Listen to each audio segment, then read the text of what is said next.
Party ने बहुत ही उचित निर्णय लिया है।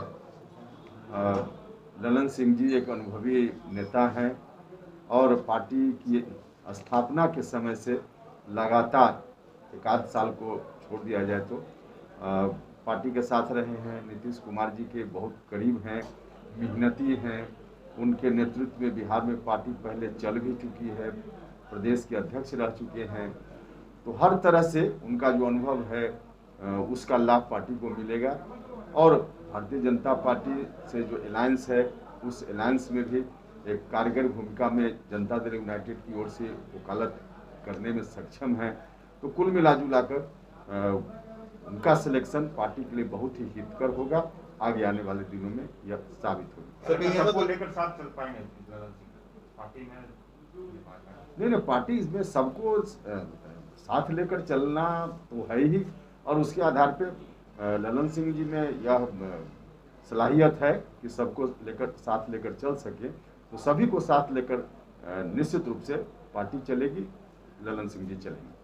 सर, राष्ट्रीय स्तर पे तो ललन सिंह देखेंगे पार्टी को, लेकिन बिहार के स्तर पे उपेंद्र कुशवाहा के नाम की चर्चा सबसे तेज चल रही है।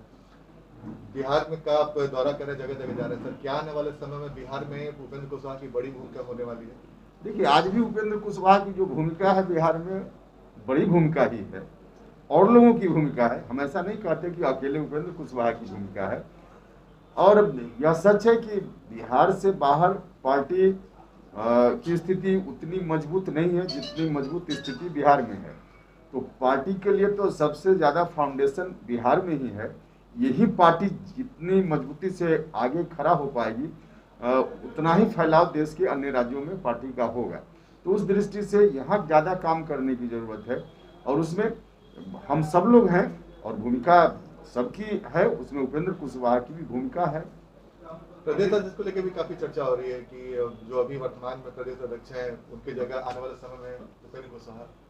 नहीं, देखिए उस तरह का नहीं है। बिल्कुल हम सब लोग एक दूसरे के सहयोगी हैं और आदरणीय नेता नीतीश कुमार जी के नेतृत्व में सभी लोग काम कर रहे हैं। और जैसा कि हमने बार बार कहा है कि संकल्प है हम सभी का कि जनता दल यूनाइटेड को बिहार में फिर से नंबर 1 की पार्टी बनाने का काम करना है।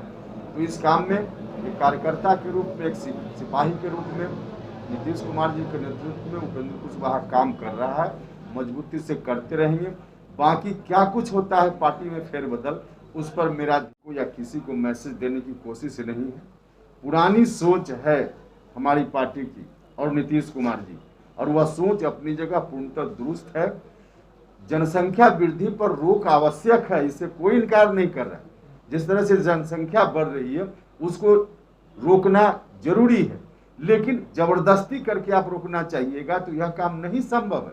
लोगों के बीच जागृति पैदा करके, महिलाओं को प्रशिक्षित शिक्षित करके इस तरह से योजना बनानी पड़ेगी, तब जाकर जनसंख्या वृद्धि पर रोक लगेगी। यही बात कल बैठक में भी कही। सर, आपके बारे में ये कहा जाता है कि अभी जब भी कहीं दौरे पे जा रहे हैं और आपका जो बयान आ रहा है वो बीजेपी के खिलाफ एक तरीके से दिख रहा है, तो ये कोई खास वजह है क्या कि उपेंद्र कुशवाहा का बयान? मेरा कौन सा बयान भारतीय जनता पार्टी के खिलाफ है? कई बार जातीय जनगणना की बात, जातीय जनगणना की बात पार्टी की बात है, जनसंख्या नियंत्रण भी पार्टी की बात है। इसमें भारतीय जनता पार्टी के खिलाफ जानबूझ के उपेंद्र कुशवाहा कोई बोल रहा, कोई एक भी तो उस तरह का उदाहरण हमको मिले। हाँ, पार्टी का जो बिल्कुल कोर्स पार्टी की सोच है उस सोच को हम उजागर करते हैं। पार्टी के हम वकील हैं तो स्वाभाविक रूप से पार्टी सोशल जस्टिस और सेकुलरिज्म के आधार पर गठित हमारी पार्टी है। सेकुलरिज्म से कभी हम समझौता नहीं कर सकते हैं, सोशल जस्टिस से हम कभी समझौता नहीं कर सकते हैं। इन बातों की चर्चा हम करेंगे, लोगों के बीच जाएंगे। अब इसके लिए किसी को अदरवाइज लगता है तो मुझको लगता है कि नहीं लगना चाहिए।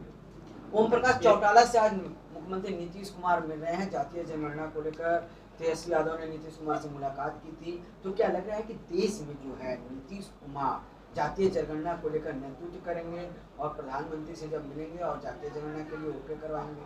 देखिए, देश के स्तर पे आज एक माहौल बनाने की जरूरत है जातीय जनगणना को लेकर, क्योंकि 2021 अभी हर 10 साल पर सेंसस देश में होता है। 2021 में होना है, कोरोना के चलते थोड़ा विलम्ब हो सकता है। अगर इस बार नहीं हुआ तो फिर अगला 10 साल इंतजार करना पड़े। और तब तक इतना नुकसान, रोज नुकसान हो रहा है, और इस नुकसान को अगर आगे 10 साल के लिए और बढ़ा दिया जाए तो यह किसी के साथ न्याय नहीं होगा। इसलिए जरूरत इस बात की है कि इस बार किसी भी तरह से देश में माहौल बना करके, देश में हर तरह से लोगों को जागरूक करके और भारत सरकार को इस बात के लिए प्रेरित किया जाए कि जातीय जनगणना जो खुद ही उन्होंने कहा है एक समय पे, उसको कराना चाहिए, कराना है, कराएं, यह बात कहने की जरूरत है। और इसमें नीतीश कुमार जी का रोल, बहुत बड़ा रोल देश भर में हो सकता है। तो देश भर में नीतीश कुमार का रोल हो सकता है, तो ये नहीं लगता है कि बीजेपी से भी खटपट हो जाए? क्यों बीजेपी से खटपट? हमने देखिए पहले भी कहा, भारतीय जनता पार्टी